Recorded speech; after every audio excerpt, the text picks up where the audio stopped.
You're alive. You made it through your 17th bout of COVID, but you look like shit. What do you mean I look like shit? Let's talk about that. Oh, let's talk about that. Why do you have a Fu Manchu mustache? It's something different for me. It's something new that I'm doing. Look, I got a few hairs, a little bit. So it's something new. I'm just trying something different. All right. And I actually shaved. I've been shaving for like a week now. I haven't seen my face in like 6 years. It's been under a red beard. Yeah, you know what? I just had my third bout of COVID. That's why my voice is a little bit weak today. No big deal. The first two, I think I was tired for about a day. And this is when the mandates were like still super crazy. So the second you have a positive test, you have to quarantine for 2 weeks. It was the best situation ever. I got it. I was tired for a day, and then I had no symptoms after that. I got a 2-week vacation. This time, I'm wanting to train. I'm wanting to do everything that I need to do, go for runs, hikes. I want to be out. And then I get like real deal COVID, like everything that I should have had the first 2 times combined into one this time. So what a bummer, but I'm on the mend. Yeah, I think everybody's already had COVID, and now like it's not even a thing anymore. I mean, we shut the whole world down, and you're like, well, third bout of COVID. It kind of sucks. I've been home for 3 days sick, and this was such a thing, and now it's not such a thing. Yeah, I forgot COVID was even a thing. I just went, oh, I'm regular sick. Like COVID didn't even cross my mind. I had somebody come check in on me. And I'm like, oh, they're fine. Like, I'm just regular sick. And then it turns out I actually have COVID. So I guess we're not done with it yet. It's very real. But here we are. All right. Well, we will not spend too much time. We're getting a late start on this. You didn't have a voice yesterday. And then you still don't have much of a voice today. So we'll kind of get through this. We'll get it going. We'll get going. And we'll get a card. It's been, we had a week off. We did a fight, and we had a week off before that too. This is kind of nice, these extra weeks off. So it's not bad. I mean, I like doing it. But man, I'm a busy person. You're a busy person. This is a lot of tape. So having a week off is like it's like going on vacation. Yeah. Doing no pod. And we even tried to give you guys a pod that 1 week. So last week, I think we didn't even discuss it. We're not like, hey, should we put out some content? We said, let's take the week. We need the week. Let's take the week. All right. Before we get going on the pod, you guys, check out the Patreon and the Discord. We say it all the time. It's $25 a month. That's $6 a week. I mean, that's a Starbucks latte. Probably not even. With prices now, inflation, we should raise our prices. Hey, that's what we need to start doing is just matching everything with inflation. And done. So instead of $25, it's now $38 a month because of inflation. So should have got in at $25, but $6 a week. Check it out in the show notes. Go check out Betonline.ag. They're our sponsor. They are doing it. They are one of the best books out there. Go out there, sign up, get a 50% deposit bonus. Go kill it, and then last, my memoir, it's still out, still for sale. Buy it on Amazon. And for all of you people who have bought on Amazon, leave a review. That's kind of cool too. So, all right, guys, if you haven't liked the video, do so. Subscribe to our channel and leave us comments. We always love to hear you guys talk shit. So let's get into this. First fight of the night, we have Mike Jackson and Pete Rodriguez. And I don't even know that. So I did not watch tape on this. This is one of those this is silly. Pete Rodriguez times a million.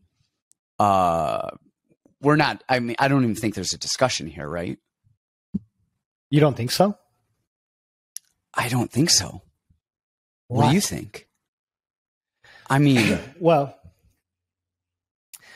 this is going to hit a little bit home to me because I just fought basically Pete Rodriguez Jr.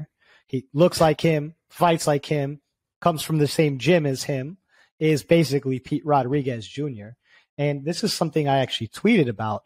I couldn't believe it. And we talked about this a little bit, and we don't need to put anybody necessarily on blast, but the coach, that was there with them drinking all the time, like drinking the night of the fights when he should be warming up, drinking at the weigh-ins, just eating French fries after the weigh-ins, like just doing thing after thing that was just completely unprofessional when he was having my guy. And so the way that I'm looking at this, not that Mike Jackson is, at Sanford and doing all kinds of crazy stuff. I'm not saying that at all. I'm just saying the culture around the gym is so unprofessional, right? It's not like they're breeding champions and PD's coming from, like Kill Cliff FC and he's ready to take them out. He's coming from the same gym in Tucson where the coach doesn't even care enough to not drink on the night of the fights. It just shows a kind of a lack of general professionalism. Pete's never been past 2 minutes in a fight. I think our guy Wheezy put together the stats that he's only had 7 minutes and 30 seconds of total cage time as a professional, which, Mike Jackson has more time than that just in the CM Punk fight alone. So, the other thing too is, I know Pete's listed at 5'9". I'm 5'7". Me and Pete are looking eye to eye. I don't know how tall that he really is. I mean, right? He's my height. He's not much bigger. Yeah, than he's me. not very tall.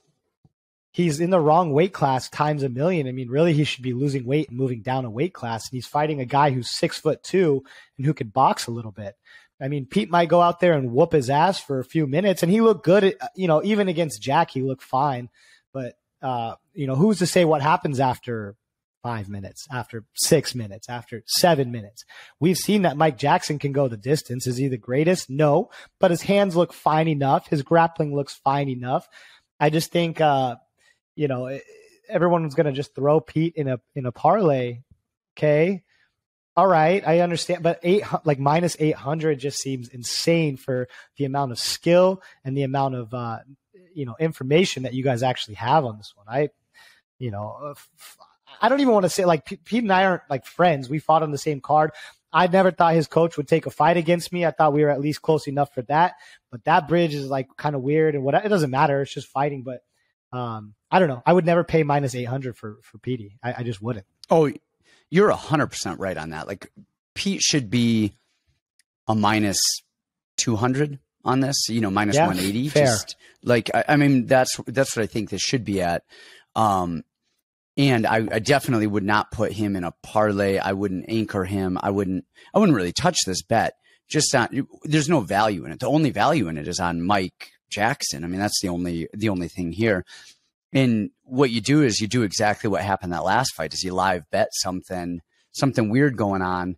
And if after about 2 minutes, Pete looks like he swung himself out, you just slam Jackson right there. But yeah, that's smart. On an actual, forget about money lines, forget about betting. I think Pete's probably going to find a way to get it done. I think he's the better-ish fighter. But yeah, in terms of betting, I don't know that it's smart. I think the only play here is Jackson if you're live betting and you see something that you like. But in terms of money, and even if the odds were closer, what Wheezy was putting down, the amount of fight time alone, you just don't know enough. Like Pete's not a guy that you're going to risk a mortgage on. I don't think I think he's, probably got to the UFC too soon. I think his skill level is very limited. I think he's in the wrong weight class.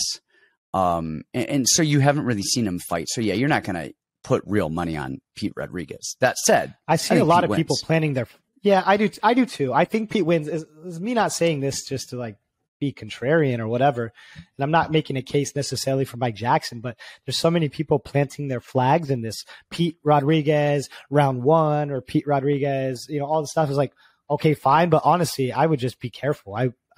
I wouldn't, me personally, with my own cash, my own money, I wouldn't do it. But play it how you want. Yeah, no, I'm with you. I think Pete Rodriguez probably wins in round 1, but I certainly wouldn't, risk a fortune on a Pete Rodriguez who we've only seen in the UFC for about 2 minutes. So, well, last thing, because I know we didn't want to say a ton about this, but okay, he's brought in short notice to be a feeder for Jack Della. Okay, we knew that was going to be a bad one. Then the fight got announced where he was going to be the sacrificial lamb for Cedric Doumbé. Now he gets booked with Mike Jackson. I said this, and I thought it was funny. Did you watch Squid Games? Yeah. This seems like some matchup, like the billionaires are sitting behind the glass. They're like, all right, put together Mike Jackson and Pete Rodriguez. We're just going to watch them kill each other. There's no real stakes. There's no real, like, anything here. Two sacrificial lambs now fighting each other. Yeah, this is who can they get rid of. So one of the loser here is getting cut. Even Pete off of 2, I bet you he's, I bet you they get rid of him. They got what they needed out of him. Mike Jackson, they thought they were getting rid of him last fight. So yeah, loser here. This is just who can we get rid of. And that's pretty much the whole purpose of this entire fight is who can we get rid of. All right, we spent way more time than I think you wanted to. Let's move on. What do we got? Yeah. All right, we've got CJ Vergara and Tatsuro Taira. Give us your thoughts on this. I went last on my Pete Rodriguez, and that was Rodriguez. Are we talking about this? So that was my analysis, and so you can start on this one. I'm curious to hear your thoughts on these two because Yeah, I'm really glad you're giving me the floor on this one because this one seems to be everybody's Super Bowl this week, and I don't quite understand why. CJ is a tough kid. He's a tough kid. He marches forward, but when you want to look at his actual skills, he doesn't have a ton of actual skills. He's not some expert boxer. He's tough and he's in your face and he will throw, but he's not skilled. And what I think is his pre-UFC tape was awful. It was awful, awful, awful tape. Now, Contender Series, man, he put that dude out. That was one of the biggest losses I've ever had was Bruno Correa against CJ, right? He looked great, hit him with the body shot, pretty short fight, stamped his ticket to the UFC. Now, in the UFC, he's had last 2 fights, I think have had amazing matchups for him, where guys that are going to want to strike with them, guys that want to stay on the outside, and guys that let him press them against the cage and try to counter-strike from there. Couldn't have a more perfect style for CJ to look good and look impressive and look like this world beater. The problem is the second the wind blew, he was falling over. He gets taken down so easily, and his actual jiu-jitsu is horrible. It's not very good at all. So I understand what people are thinking is going to happen in this fight. They think that this young kid, Tatsuro Taira, which honestly feels slightly racist that they think he's so weak. Like, I'm seeing so many people talk about how weak he is and what a kid he is. He's 22. I know plenty of 22-year-olds that are very strong. Like he looks fine to me, but everyone's like, oh, he's so weak and CJ's so much stronger. I'm like, how you know? How do you know this? Like, you have no metrics, no basis to go off of other than just looking at them. That doesn't make any sense to me. But the thing with Taira is Taira knows his game. His game is take down, find the back. I'm going to work my jiu-jitsu. Well, CJ's biggest hole in his game is getting taken down and getting jiu-jitsu'd. I don't think that Taira is going to stand on the outside like Cledson did and like O'Day did and let CJ press him. He's just going to say, okay, I'm good with this. I'm going to take you down and I'm going to dominate you in the grappling.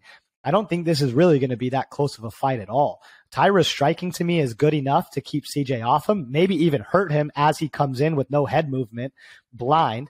Then he's going to get taken down and he's going to get choked. I mean, the submission line for Taira on this fight is insane. I mean, it seems like free money to me. Maybe I'm very passionate about this one. Plus 350 for a Taira sub. It doesn't, okay. Maybe I'm very outspoken on this one. I don't see this fight being that close. You have one jiu-jitsu prodigy super kid versus CJ, who's Texas tough and can't spell BJJ. So I think this fight is, I think this fight's Taira's all the way. So I have to disagree with you on the Vergara not being good thing. Not on everything, but I actually really like him. I know you've said that. I think every time we've talked about Vergara beforehand, you're like, oh, he's garbage. He's just not. He's tough, but he's not good.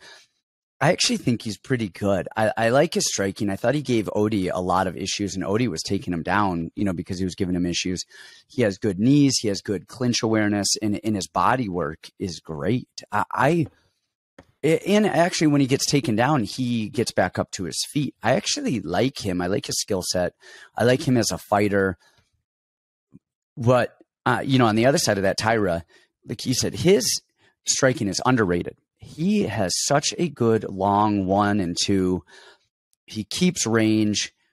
He'll fire the kicks on the outside, but forget about his jiu-jitsu as a whole. All he needs is he does something that I really love to see in MMA. He doesn't try to shoot to take people down. He shoots to take backs, and he yes, sir, climbs up. And so Vergara's forward pressure and toughness and balls are going to be his downfall, because Taira's going to shoot. Vergara is going to sprawl, defend however he wants, and Taira is jumping on his back and he's choking him out with a rear naked. Like I think this is round 1 submission. I think plus 350 for Taira to win by submission is a gift of all gifts. I really don't see, the only way that I see Vergara winning this is body work kind of getting him in going, and something happens in the clinch, he tires him out a little bit, he can just really beat on his body. I am not sold on Taira 100%. I thought he looked really good in his last fight compared to what I expected him to look like. I thought he was going to fade, and then whoever the hell he fought, I forgot. Candelario. Yeah, Candelario. I thought he was going to come on strong and this and that. And, Taira did well, but I don't think stylistically, I think stylistically Vergara is just going to get his back taken and choked out. And it's one of those things where Vergara, if he was in the gym with him, he would probably beat him up every sparring session, 9 out of 10 sparring sessions that he didn't get his back taken. But I think he's going to get his back taken and choked out. And his forward pressure is going to be the downfall of him. I'm actually going to place that bet right now.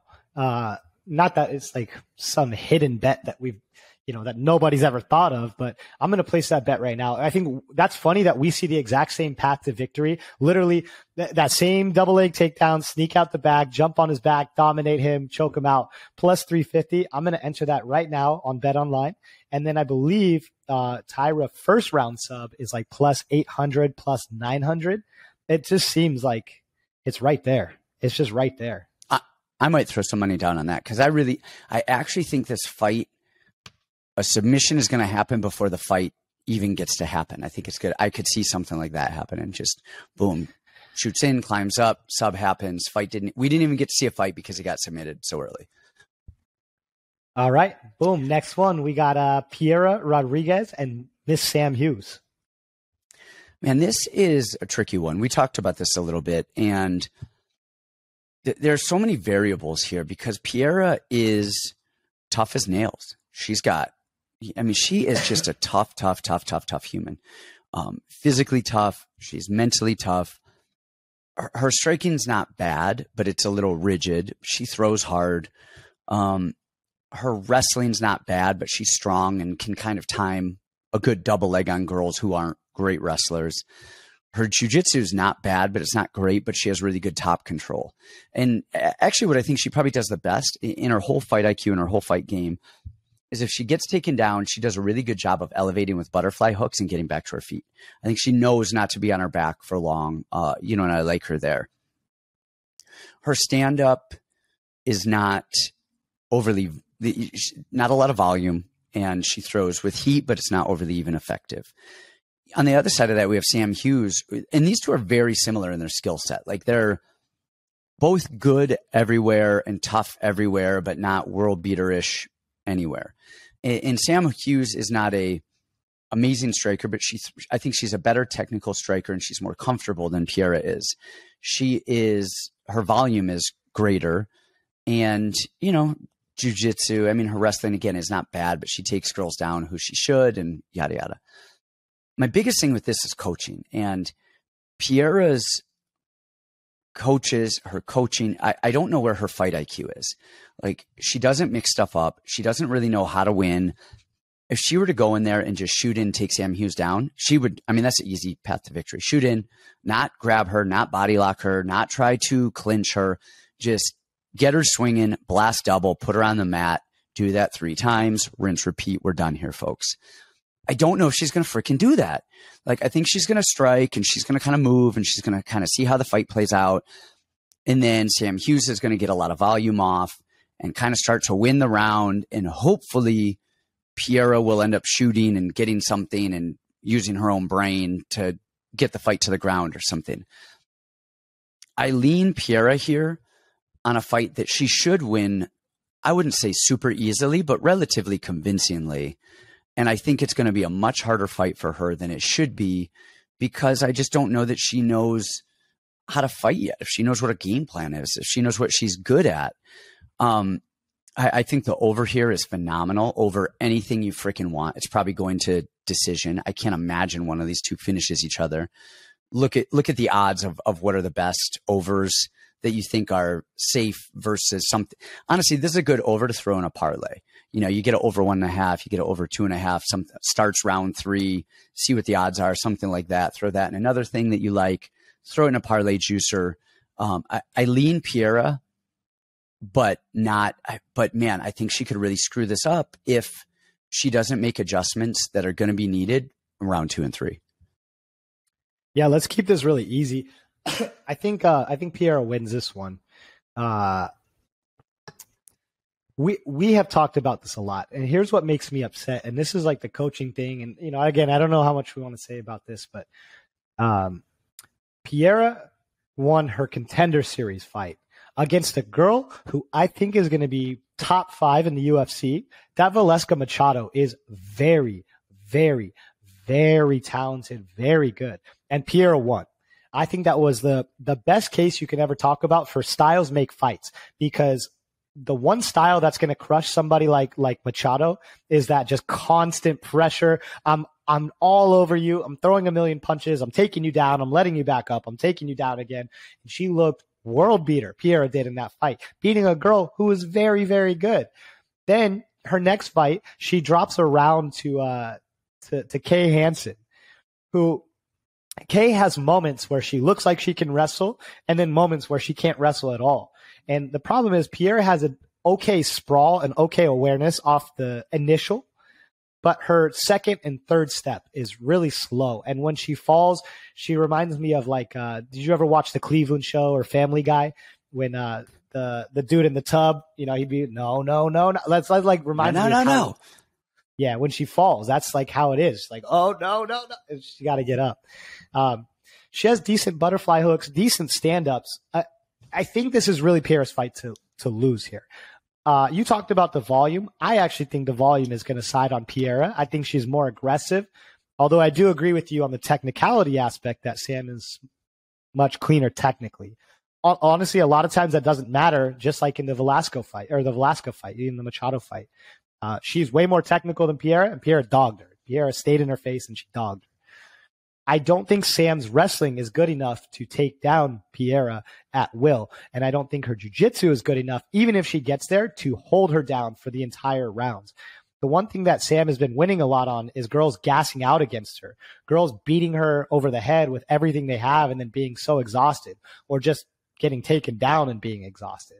Well, I think that's the wrong person in Piera to count on that for, right? Piera, one thing you could say about her is she doesn't stop fighting.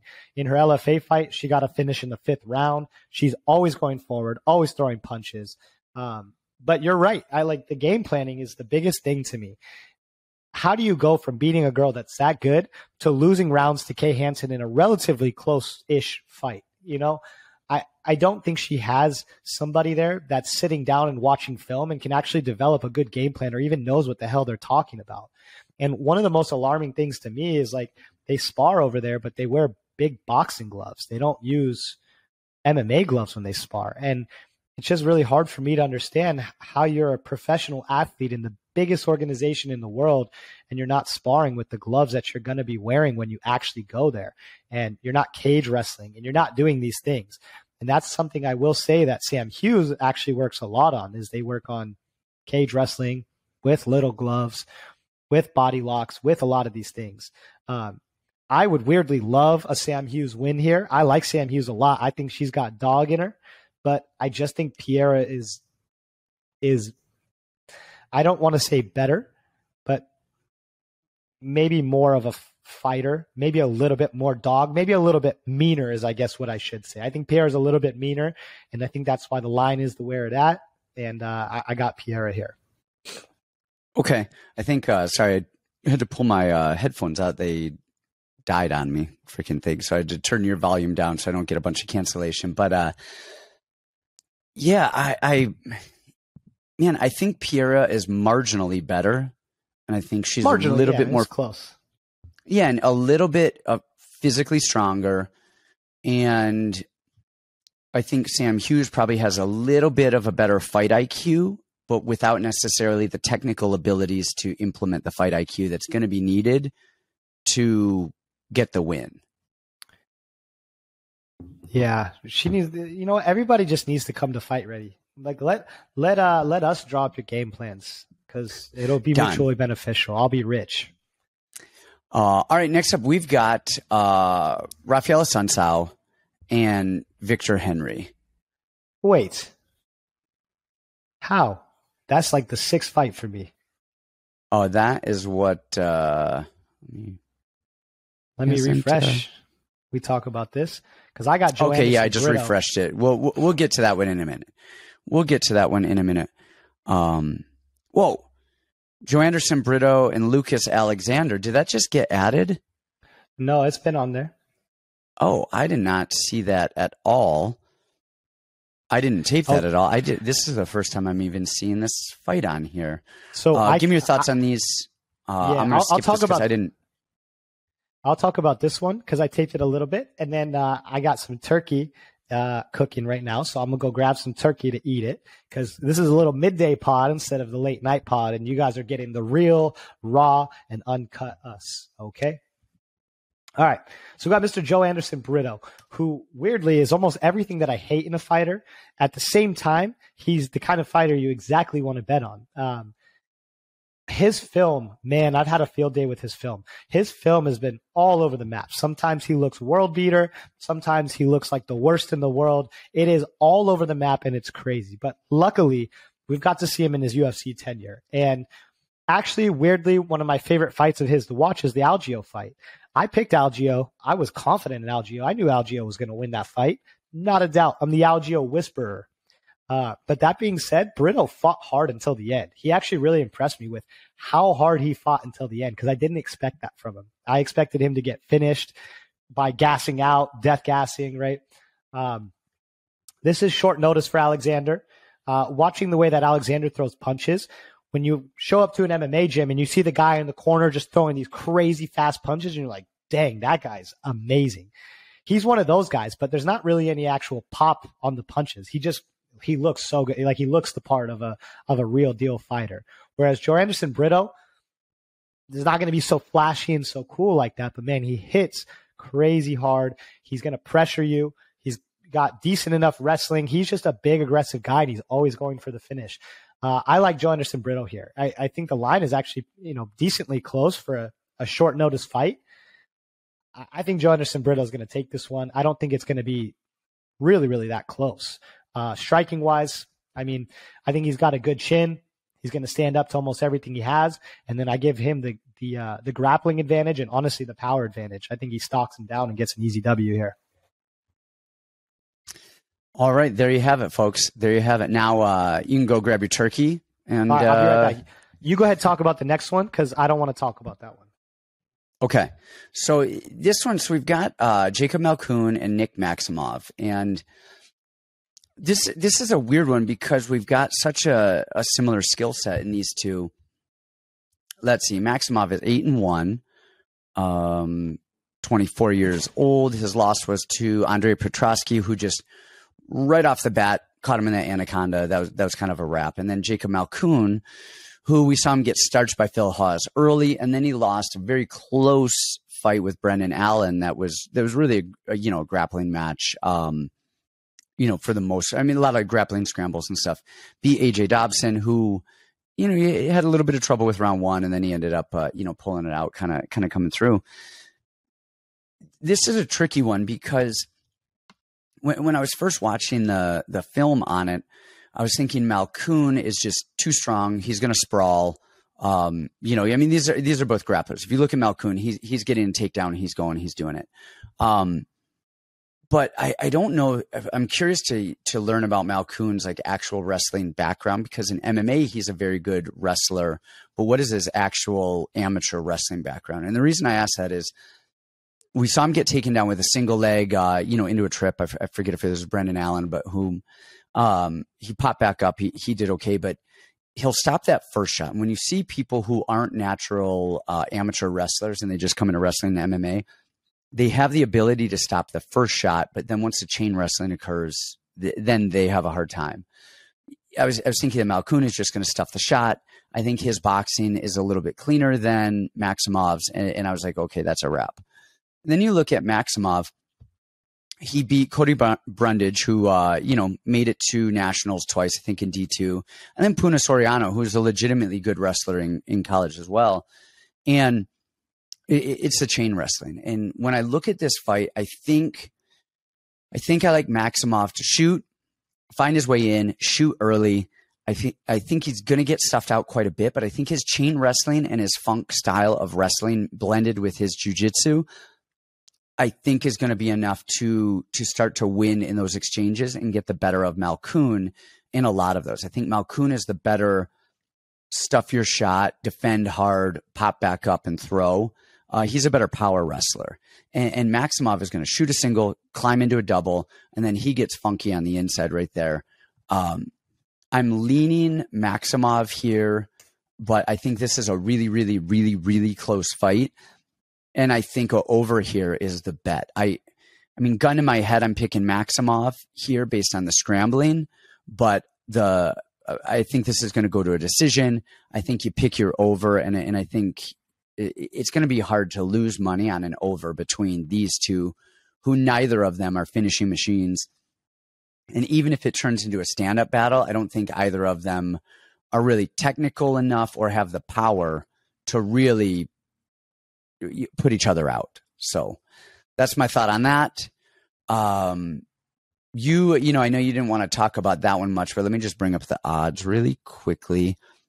Malkoun is a plus 125 and Maximov's a minus 145.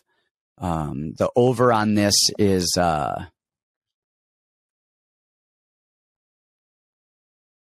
that's crazy. Oh, that was the under. I was like, why is that so low? The over is minus 270. So I thought I was looking at the under, and I was like, what the hell is going on here? I was looking at the opposite one. I was like, how is the over plus money? So no chance. I lean Maximov.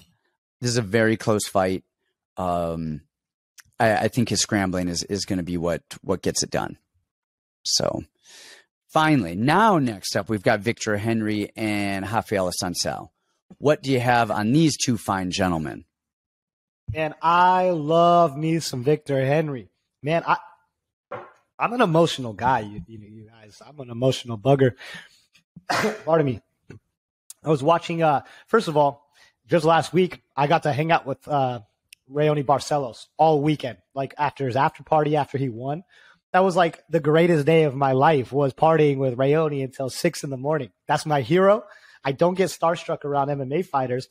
I mean, they do what I do. Why am I going to get starstruck? But then Raoni, that's my guy. I took a picture with him. I was a fan. I got to hang out with my idol. And watching the fight back with him and Victor Henry, my heart broke a million times over anyways. And then I'm watching the whole fight. Victor is beating his ass, beating him within an inch of his life. And he's doing this to a guy who I think is like one of the top guys in the UFC, period. Skill for skill. I mean, Raoni is incredible. He's the guy that we all want to be. And then Victor gets on the mic, and he about made me cry. Man, I'm sitting here by myself watching film. I'm about to cry. Just like it was time. It was time. And I've seen a lot of people say, I wish he got to the UFC earlier. I don't. I don't think he was ready yet. Watching his old film, it's not amazing film. Not a lot of the stuff is good film. And then you watch him in the Raoni fight. My God, he is what people think CJ Vergara is. He is just constant pressure. He checks every single box: volume, cardio, counter wrestling, fight IQ. I mean, he stepped into the UFC. One fight deep, he's already the biggest ultra veteran in the whole organization. It's incredible. He's fighting a 40-year-old in Assuncao. of course, there's a chance that Assuncao could spark him early. But, man, the deeper this fight goes, the more it's going to get away from Assuncao. The pressure is going to get to him. Honestly, the way that I see it is a Victor Henry round 2 knockout. I don't think he's going to be able to deal with that pressure.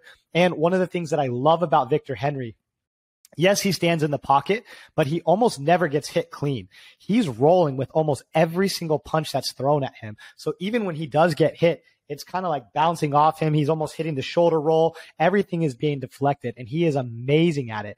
He's not scared. He's got balls to stand right there in front of you, but he's intelligent about it. And I couldn't say enough great things about Victor Henry. And I'll say this because I say it every time we talk about Victor Henry. Pardon me.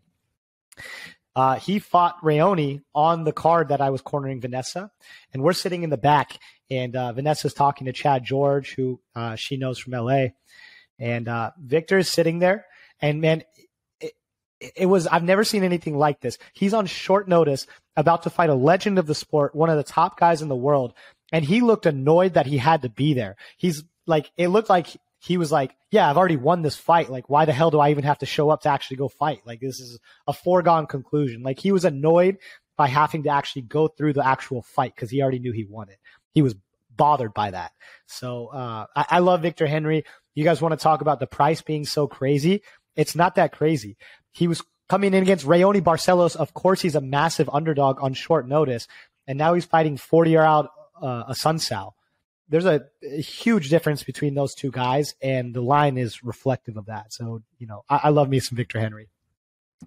The thing about Victor Henry is normally I'm not, generally I'm a big proponent of less is more. The stance switching, the hands, the craziness, the this, the that, the roll. I like to see a lot of that, but I like to see it when it's done well, when it's done effectively, and when it's done technically. We see it so much. Honestly, somebody, we'll talk about in a little bit, like Mana Martinez. He's kind of all over the place, his hands, he's kind of reaching with stuff. He's switching this way and that way, but it's not overly effective. But Victor Henry, that dude's hands are glued to his chin. He's never off balance. He's always ready. He switches stances out of the pocket, and as he's angling left and right effortlessly, but he uses them effectively. It's not like he's just switching to switch or doing stuff to do stuff. He finds reads and he pulls people in. And, if he's orthodox and he's going to pull back and step to his left into a southpaw stance, it's as he's drawing them in and cutting the corner, taking an angle. And so he can effectively attack right there. His technical striking is phenomenal. Even if you look at his last loss before the UFC, it was a good, tough fight. And he actually beat that guy before. His wrestling, I think, he got taken down. He got out-grappled a little bit. But I think what's really going to mess with Assuncao is the rhythm of Victor Henry. And we saw that in the Ricky Simón fight. And don't get me wrong, these two are completely different, Victor Henry and Ricky Simón. But when Ricky Simón would feint and level change, man, Assuncao just bit on every single thing. Victor Henry is so in and out and so fluid with his feints and his pushes and pulls. I think he's going to have Assuncao just stepping and stumbling and tripping all over. Exactly. He's going to be tripping all over himself. And honestly, even if Assuncao was younger and wasn't even as chinny, I think he's going to have stylistically a very hard time with Victor, because he's going to have a hard time getting a hold of him. And the rhythm itself is really going to cause a lot of issues there. Now, if he can get him down, and I think that's the only way Assuncao wins this. If he can just bully him down, get on top. And Assuncao has a very good top game, but his takedowns are not phenomenal. His takedowns a lot of times are defensive wrestling, getting on top, versus getting an offensive shot and find his way on top. Victor Henry knows how to get up. You said he's an ultra vet. He knows what to do. I really like him here. My only issue is I don't think he has bad power, but I don't think he has phenomenal power. And so it wouldn't surprise me to see him pick Assuncao apart for 3 rounds, or see a late second, third round TKO. I could see that, but it's not like he's just winging hard. It's not like Danaa Badgeril. I was rewatching his fight with Brandon Davis. Damn. That dude is just throwing to kill. he's a little bit more technical than that. And so I just worry about the finish, but I think Victor Henry all the way.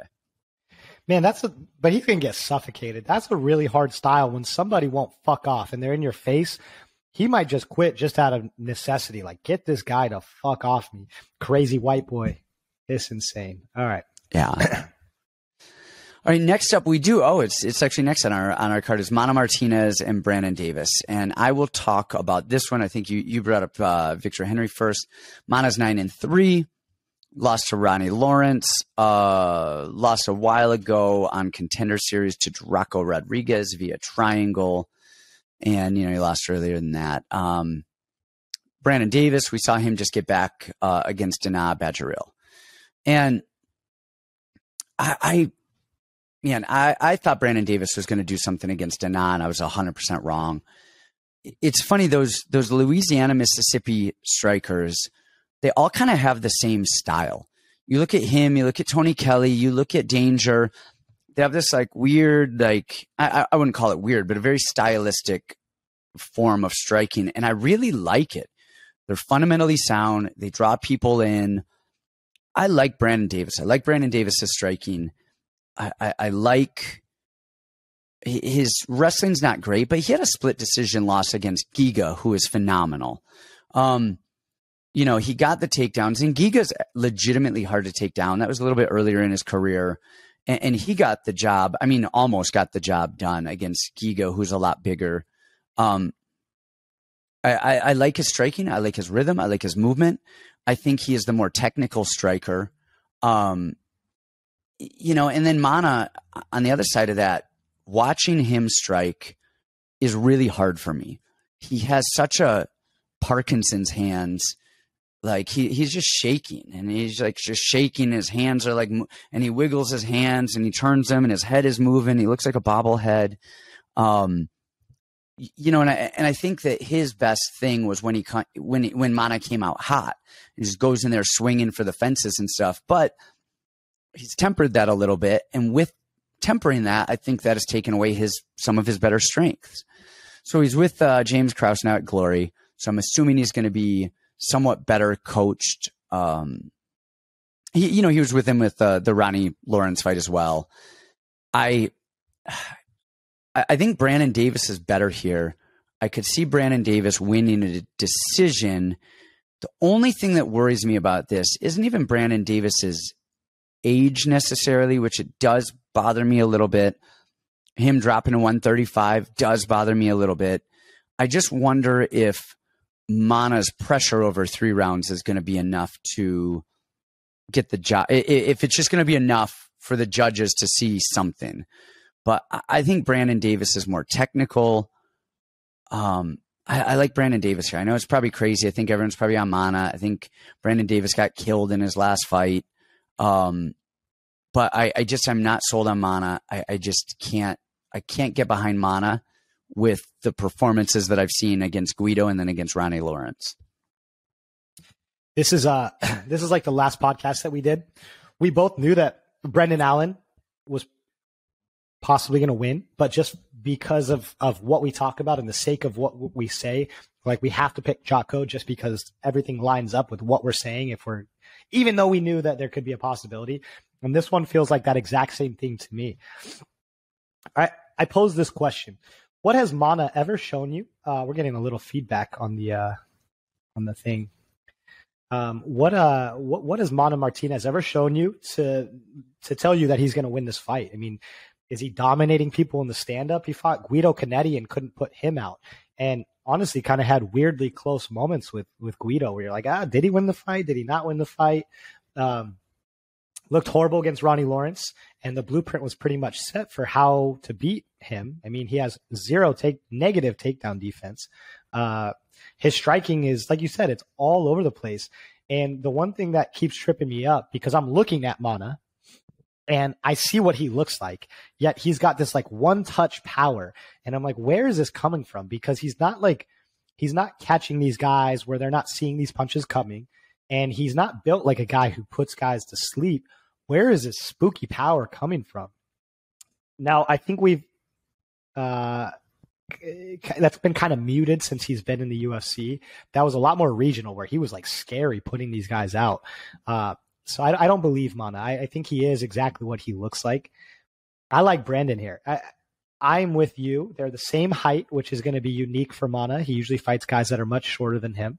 The takedown defense is so horrid, and I think Brandon's a smart enough guy. He knows he can just probably grind him out. I think standing-wise, it's close enough on the feet where I don't think Mana's going to have a giant advantage. So just by the technicals and everything that we're looking at, I don't know how we could go anywhere other than Brandon Davis here.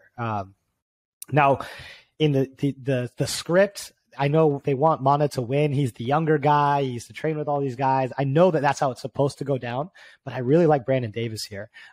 Also, I will say this. I just held mitts for Dana the other day. That guy hits with ungodly power. He was going light, and he busted my elbow from like 10 minutes of mitt work. So honestly, I don't blame Brandon Davis at all there. That's expected with Dana. So for me, I like Brandon Davis. The other thing, about that Brandon Davis fight, I was rewatching that again today or yesterday, whatever it was. And it's not like he just got hit and fell down. Like, he took a couple good shots and was rocked, but not like dead. And then it was, he was definitely hurt. And then the volume, they ended up stepping in, but it wasn't a scary knockout. It wasn't like an overly chinny knockout.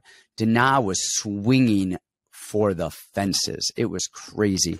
And then another thing to note, Bill the Grill Cooper has been down at Brandon Davis's gym running jiu-jitsu down there. So they're training, it looks like, pretty regularly. I don't know if he's the main jiu-jitsu coach down there or what, but that alone Bill just makes me, it just makes me love it. And I hope he wins for nothing more than, I mean, I like Brandon Davis as a human. I met him a few times. We've chatted. Super nice guy, but you got to love Bill the Grill Cooper too. So that's a legend. But yeah, I think Davis gets it done here. Alrighty, what do we got next? Next up, we're moving along. Misha Cirkunov against Alonzo Menifield. What do you got? Who do you got? This was another tough one. This was another tough one for me to get through. Misha, man, he's had sparks where he's just looked excellent and sparks where he's looked awful. And I can't decide who he is yet. I remember a long time ago, didn't Roy Jones like move up a weight class and then he came back down and he was never quite the same? Misha moved down to 185. He's massive for the weight class, and now he's moving back up to 205. I don't think he's necessarily a cardio freak. His takedowns aren't excellent. His striking is okay, but it's not the best.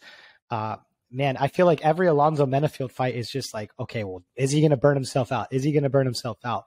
And I think we've learned by now he's able to manage it, or at least fight through the fatigue a little bit. So I think this is going to be a lot of two guys staring at each other. I just think Menifield is too athletic and, pardon me, and a little bit too skilled for Misha to exploit any holes that he has here. The only thing that would worry me is if Misha can get on top. That's going to be trouble for Menifield, but it's going to have to come on some crazy judo trip or something insane. And I think that I think Menifield's power, or the threat of the power, is going to keep Misha away from him and not wanting to clinch with him very much. So for me, I think it's going to be Menifield here. Yeah, this is a weird one. You said it because this is a weird one. With Menifield, we know who we're getting. With Cirkunov, like, who is he? The guy's arm triangling people. He's guillotining them. I mean, he's submitting these solid guys. I mean, look at this. Right when he got to the UFC, okay, he won ground and pound, Daniel Jolly, who cares? Alex Nicholson, neck crank. Ian Kuchalaba, arm triangle. Nikita Krylov, guillotine choke. Then he loses a couple, submits Pat Cummins. Peruvian neckties Jimmy Crute. And then he's being submitted and beat up in every which way you can, but by solid guys. Ozdemir, Texera, Ryan Spann, Jotko, and Wellington Turman. And so he's not fighting these cans. He's not losing to cans, but he just is so inconsistent with what shows up. I think the biggest worry is the first couple of minutes for Cirkunov against Alonzo Menifield. You know, he comes in there just swinging heaters right off the bat. But after that, Menifield is just a push you to the cage and clinch you type of guy. So we already saw that with Jotko. We saw that with Cirkunov. I think Jotko is better at putting people against the fence and being, you know, just kind of defensive, doing just enough to win than Menifield is. I don't know that Menifield is going to get a lot of takedowns on Cirkunov the way he wants, because if he shoots on the legs, Cirkunov's going to attack a front choke. He's going to start attacking that stuff.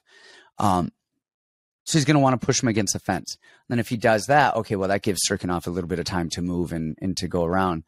I lean Menifield here, but this is another one that we said, you know, we talked about live betting. Look at the live bet here after the first 3 minutes. Did Menifield hurt Cirkunov and gas himself out? If you're going to go money line, I say it's got to go Alonzo Menifield. Just I lean that way because I think he's a little bit more predictable. But I think if you actually want to possibly make some money on this fight, I would live bet it after that first 2 or 3 minutes and see what Cirkunov and Alonzo Menifield look like. Did Alonzo hurt him early, swing, tire himself out, and now Cirkunov looks like he's, you know, attacking some submissions? I think that's the play here. I think gun to my head, I'm going Menifield, but I think this could possibly be some good live betting going on within the fight.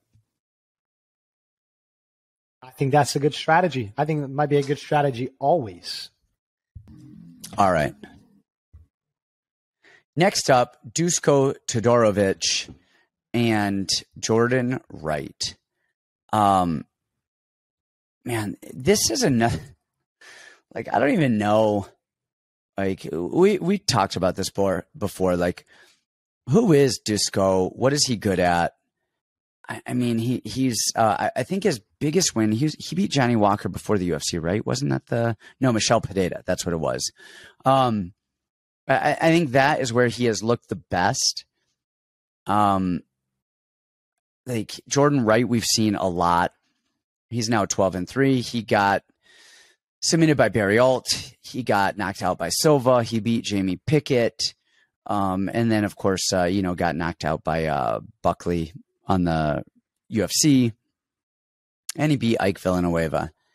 I cannot fathom that I'm actually going to say this. I could see Jordan Wright winning this fight. He goes against everything worth anything that we talk about. So forget about betting this fight, you guys, because I can't, in good conscience, recommend anybody spend money on Jordan Wright. Like, I cannot do it. I cannot do it because he goes against everything in my existence with fighting. But Dusko is so slow. He's so clunky. He's going to stand up. He's not overly crazy powerful, and he's not durable like a Bruno Silva. I would not be surprised to see Jordan Wright go full on first UFC Jordan Wright and catch Dusko. I don't know that I would put money on that, but man, I wouldn't be surprised to see it happen. I don't know. I mean, what's your thought on that one? Nah, don't overthink it. We're not going to have too many opportunities left. The Jordan Wright train. I don't think we should waste this opportunity here. Dusko, for all that he is, and as horrible as he looks sometimes, he moves his head decently well. Decently. It's always, I mean, it's not hands up, and sometimes he'll run into punches, but he moves his head decently well. It's just awkward. But he can wrestle a little bit, and his jiu-jitsu, I think, is actually very, very good. I think this is, don't miss an opportunity to fade Jordan Wright. I mean, he is what he is. We don't need to hate him for that, but it's Dusko time, and I'm not the biggest Dusko fan. I love picking against Dusko with Chidi, with Puna, but this isn't the spot. I don't think that Jordan Wright's good enough to catch Dusko. And he could. I mean, I would always play like a Jordan Wright round one is always a good hedge to any bet, but I think Dusko sub both look great to me.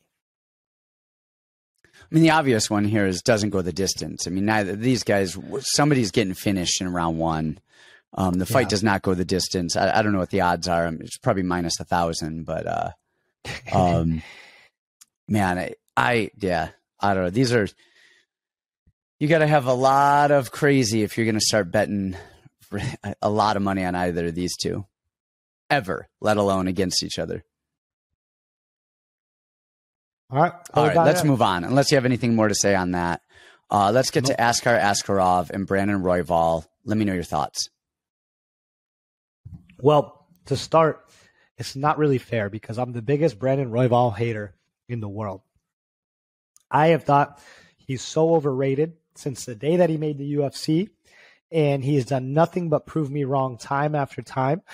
Some of the most vitriol we have ever gotten in the comments was the last time Royval fought, and I said, he's overrated. People come for my head. He is the number one most loved fighter on planet Earth, it seems like. But these people who are his fans are just too blind to see what we're seeing. I mean, he throws volume without a rhyme or a reason. He's just spastic. He's crazy. He can't wrestle. He makes constant bad decisions. And for all of those reasons is why I like him in this fight. Watching Askarov, I remember the last time when he fought Kai, I thought he was going to win, but I said, I'm not in love with Askarov. He doesn't do a lot. His standing, he's fine enough to stay safe and kind of work for takedowns, but even when he gets takedowns, he doesn't do a lot. It's weird. I've picked against Royval every fight, and I said, man, this is a bad fight for him. This is a bad fight for him. This is a bad fight for him. And he keeps winning those fights. This is the first fight that I'm saying, hey, this might be a good fight for him. And he's probably going to get mauled and lose. That's just the way of the world. I cannot get Brandon Royval right. I try my hardest, but I can't do it. I just think this is activity versus inactivity. Of course, Askarov is going to get him down at some point. The thing about Royval is he fights like he's a permanent blue belt or a permanent purple belt. What submission have I learned once? Let me try to throw that. Let's see if that's going to work. And let's just throw elbows and random punches wherever I can find it. And like it or not, just that activity, even off his back, from these random places, just making Askarov work constantly, I think is going to add up over the fight. Now spastic Royval stands up, and he's way more active on the feet against a guy who's not a big power puncher in Askarov. Weirdly, I can just see, yes, Royval's going to get ragdolled, but his just spastic nature and just activity is going to fill the space against a guy in Askarov who's very slow and controlling and just wants everything to be very, very calm and very slow paced. I want to love Askarov here because I love picking against Royval, but to me, this is just a no bet fight. I just see it way too close with just how the styles are, even though the skills might be very different. I agree and I disagree with you. I agree with you on, I'm always hating on Royval. I always bet against him. And I just can't. It's hard for me to get behind him here against Askarov, where I think it's going to look a lot like Bontarine. When Bontarine wanted to get Royval down, he got him down. But I think Bontarine's cardio was an issue. I think he missed weight for that fight too, didn't he? Am I crazy there? Do you remember? I'm not sure. Okay, but I think Bontarine, fizzled out a little bit. And I think Askarov's, I wouldn't even say jiu-jitsu. His scrambling, submission, grappling is better than Bontarine's. And I think he's going to get Royval down. I think Royval is going to scramble, and I think he's going to slide right into a rear naked choke, just like Alexander Pantoja did to him. I see his wildness. I think that's good for him. I think it works out. It either works out really well and he gets away from people, or he gets submitted from people. And or clip I think we're going to see him. Right. So I think, I like Askarov. I think his striking is not great. I think he needs a lot of work on his striking. But I like his wrestling. And more than anything is I like his ability to transition from wrestling into the back control, which I think he's going to end up. I think Royval either gets a TKO in round 3 because all the wiggling and the crazy like you're talking about, or he gets submitted in round 1. I think it's probably something like that. I think Askarov is going to do what Bontarine did, but he's going to be more effective at it. I think he's going to control, and I think Royval wiggling and going crazy is going to be a detriment here. I think you've got to be a little bit more technical against Askarov, or he's going to jump on your back. I don't think he can let him, he can't just flail and get up. He's got to do the right stuff. And, Royval is not going to decisions on pretty much anything. Fight doesn't go decision. I've got Askarov for the win. Oh, all right.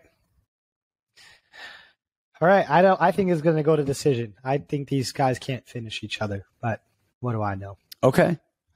I mean, I could see it, but I just think I think Royval is too crazy, and he's going to catch Askarov or get caught himself. Catch Askarov with an elbow or a spinning back fist or something like that, or get some stupid shit right that he always does.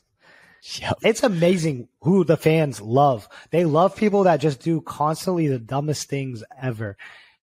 I don't get it. Anyways, it's not. It's fun. It's fun. He's fun. He's a fun dude. I partied with him in Phoenix when he fought Schnell. He's a fun dude. He's awesome, but he's not my favorite. All right. Next up, we've got Jonathan Martinez and Cub Swanson. And this is another, these two are very similar, right? Factory X guys back to back. Martinez, me. I always love me some Martinez. Oh my God. He's your favorite fighter of all time, honestly. Favorite fighter of all time.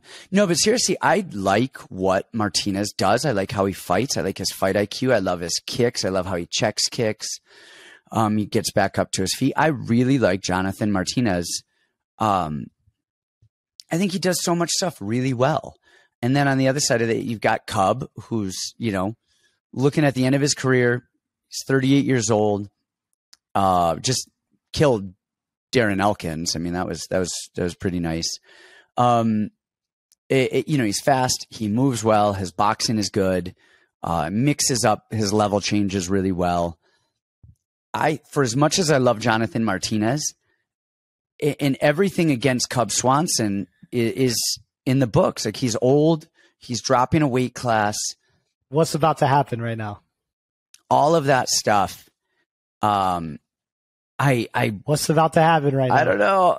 I worry about this, and so here's my thought. The only thing that I worry about. So first of all, Martinez almost never throws punches. When he does, he's actually pretty good at it. But he's good hands. Almost exclusively a kicker, though. He will go a round and a half without throwing a punch. Cub will not check a kick to save his life. But Cub's in and out movement and his activity, so often Martinez just stands there. And he waits for people to come to him. And if they don't just give him the fight that he wants, I think he has a hard time. He loves fighting people when they're just swinging at him and going. I think that's good for him. I think Cub's speed and his boxing is really going to give Martinez a very hard time. And it sounds insane. But I am leaning Cub on this one with the age and with everything. And it sounds 100% backwards, but I think his movement, I think his speed. But then there's Cub Swanson. And so I've always said, and this is something I've always said before we have ever even have done the podcast, I have always said Cub Swanson is so good, but he will find a way to lose. He will find a way to lose. And I honestly, with him being 38 and Jonathan Martinez just winging leg kicks, I could see this fight ending with Martinez via shoulder injury or knee injury, or his leg goes out. What about him moving down to 135? Does that not concern you at all? So I was thinking that would concern me. But he's such a small 45er anyway. I feel like he should have been at 35 his whole career. So I don't think that he's huge. He's a very short human. He is not big at all. I've stood next to him and I'm like, holy crap, he's tiny. I think I'm talking myself out of this right now. I think I have to go Martinez because Cub always finds a way to lose. He's so good and he can find a way to lose. I want to like Cub. Man, everything tells me that Cub is a stylistic nightmare for Jonathan Martinez, but I think I've got to stick with Martinez. I think I just talked to myself in circles here, but I think I've got to stick with Martinez because I know he's durable, he's young, he knows what he's going to do, and Cub is unpredictable. So, gosh, durable is the first word that came to mind with Jamar, huh? Sorry, what's that? You said durable is the first word that came to mind with Jamar, huh? With Jamar?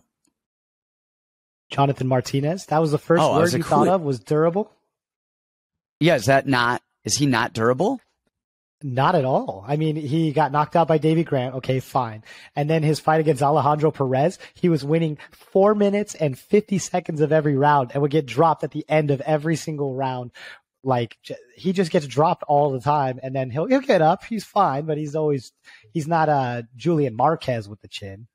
He gets tagged a little bit. All right, I'm jumping back on Cub then. I'm in. I really do. I want to love Cub Swanson here. I like him. But before you guys have ever heard me talk about fights, I've always said, like years ago, Cub Swanson is so good, but he will find a way to lose. And it was, let me pull up his record really quickly because it was a very specific fight that I always reference. And Ricardo Lamas. The Ortega fight was crazy too. Yeah, the Ortega one. But Ricardo Lamas, and I know that was years and years ago, but he was just killing Lamas. He looked amazing. And I forget what exactly it was. He shot in and just like dove for something stupid. And I'm just like, my mind was blown. So yeah, so you guys see where I'm at with this. I want to like Cub. I don't trust Cub. That's what it is. I want to like Cub. I don't trust Cub. Give me your thoughts on this, Brandon, because clearly I'm over here. I'm a train wreck. I have notoriously always been a big Jamar hater, and I like him a lot more now, and I like him in this fight. I mean, this fight is really simple to me. You know, before we started running the podcast and the Patreon, and I was running the free Telegram group, and that's something we always talked about is the age over 35. Usually when the age is over 35, you just pretty much go the other way and you're going to win. Now you're getting a kid who's actually got skills and actually got talent in somewhat of a showcase spot. They're going to use, Cub as his stepping stone to the next level. Going against a 38-year-old who's got 12 losses. And you're right, in some of the most anticlimactic ways ever, where it's just a thrilling fight. And then Ortega just jumps up and finishes him. And he's like, what the fuck? Like, it's just crazy some of the finishes. They're so anticlimactic. They're not even exciting. Now he's going to drop down to a new weight class, which you said he's not huge. That's fine. But that's also just one extra component is learning how to deal with the weight cut, learning how to deal with the recovery. I'm sure Cub's been doing it the same way all the time. I think he's at the stage of his career where I doubt he's mixing it up every single day on the mats with guys that are my age and going life or death with guys that are my age, where Jamar is. He's sparring with Royval and he's sparring with all these guys who are hungry and want to be top contenders. So honestly, the fight is really simple to me, and I could be totally wrong on this. Cub could definitely catch him. He's Ben Chinny, but I mean, give me the young kid that's going to be a future star of the division for a long time against the 38-year-old that's got 12 losses moving down a weight class. It's as simple as that to me. So I got Jamar here. Okay. Who did I have? Who do I have at the end of that? I have no clue. No idea. I don't think I have a clue. Like I said, I